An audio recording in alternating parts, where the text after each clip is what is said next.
I can't help but feel a little guilty being Norse pagan. I can't help but feel a little guilty being Norse pagan. I feel like I'm not as valuable of a Norse pagan. I feel like I'm not as valuable as a Norse pagan. I want to feed you more narratives of blood, quantum, and imposter syndrome than this, as they are all products of a latent Christianity and how it affects us in our daily lives and crafts as pagans.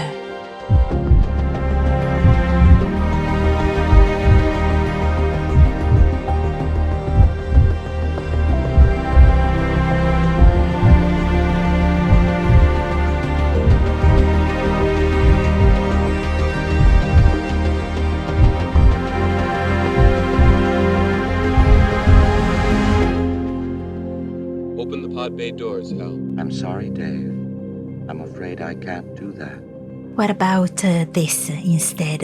I wonder what Jur thinks of the waterfalls in Japan, what Freyia says about the witches of Benevento, what Odin thinks about Dante's Inferno. Surely the Norse gods marveled at your homelands and magic. Whether we want it or not, we are all a part of Ginnungagap. Our souls arise from it and take shape from there. Whether we accept it or not, past is a foreign country to us all. So the healthiest medicine I can recommend is to embrace the dilemmas. None of us was born where our spirituality thrived. The most unhealthy thing you can possibly think of doing is to live your Norse craft, constantly choosing to bathe in a river of ever-present nostalgia and spectrality. Both the Christian narratives and Viking narratives are going to be your possible worst allies if you are approaching Norse witchcraft and spirituality. Your craft has been blinded to the true Norse way because of the media and the falsehoods shared for better ratings. The Norse way was not all about the gods or magic or Valhalla.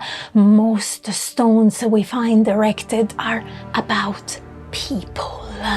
Your craft as the ancient North Norwegian grounds I walk every day doesn't need stereotypical Viking narratives. It needs self-reliance, initiative, and ruggedness. Needs you outside of the myth. So, my best advice to you watching this is to stop flirting with surreal imagery of bravery of the Vikings, of tough Viking competition. Stop telling yourself you should stop freezing in sub-zero temperatures because you are a Viking, as Vikings froze to death too.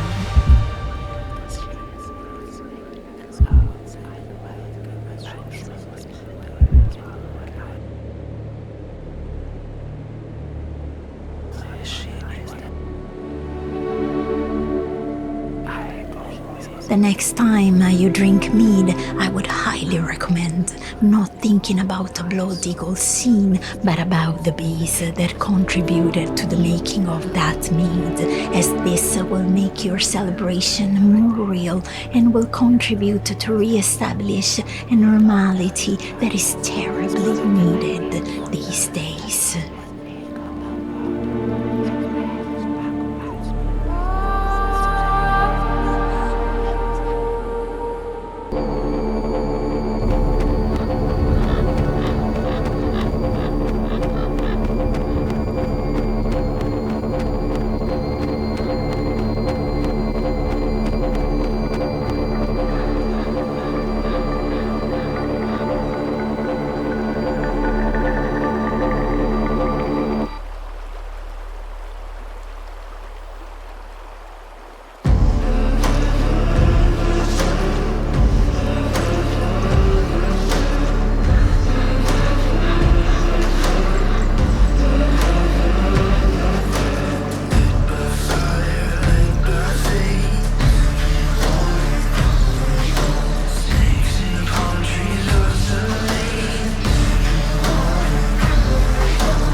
Your craft doesn't need Christian narratives either, ranging from feeling guilty for leaving the faith to developing a terrible fear of not seeing loved ones in the afterlife.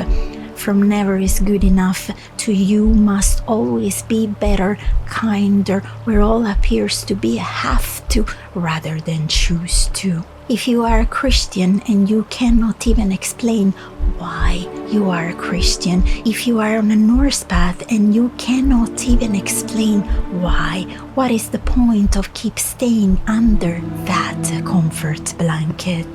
Whatever is your upbringing, we all need to take responsibility for the past.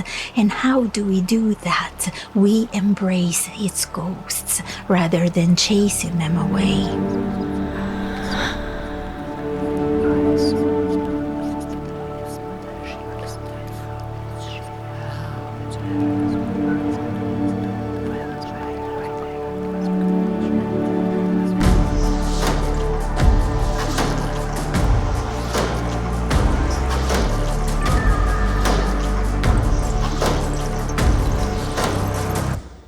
Our emotions are not a burden, they are valid tools. We are made to feel the feelings, so sit with those emotions. When we suffer shame, we suffer an identity crisis, leading to the disappearance of the self. We cannot accept ourselves to fade away. We release shame when we root out the inauthentic, and when we encourage the authentic. We gift our entire lives to the eyes of others and choose to worship moral sensitivities and be consumed by them. We feed the gods of shame and they become so powerful they can be felt just by association.